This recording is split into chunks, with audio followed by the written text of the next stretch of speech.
Presyo kan pinang sira sa merkado publiko kan syudad ni Naga nanotarang may paglangkaw, darakan epekto kan bagyong aghon kan weekend. Tutukan sa report ni Chris Novelo.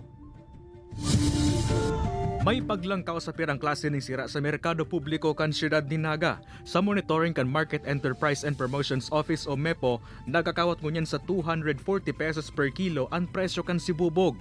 Mas mahal din 60 pesos per kilo kung ikukumpara sa presyo kaini kan nakaaging simana.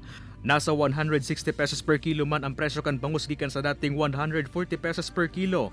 Mantang 150 pesos per kilo man ang presyo kan tilapia, masalangkaw ng 10 pesos per kilo kumpara kan nakaaging simana o antes ang pag-agi kan bagyong aghon sa rehiyon.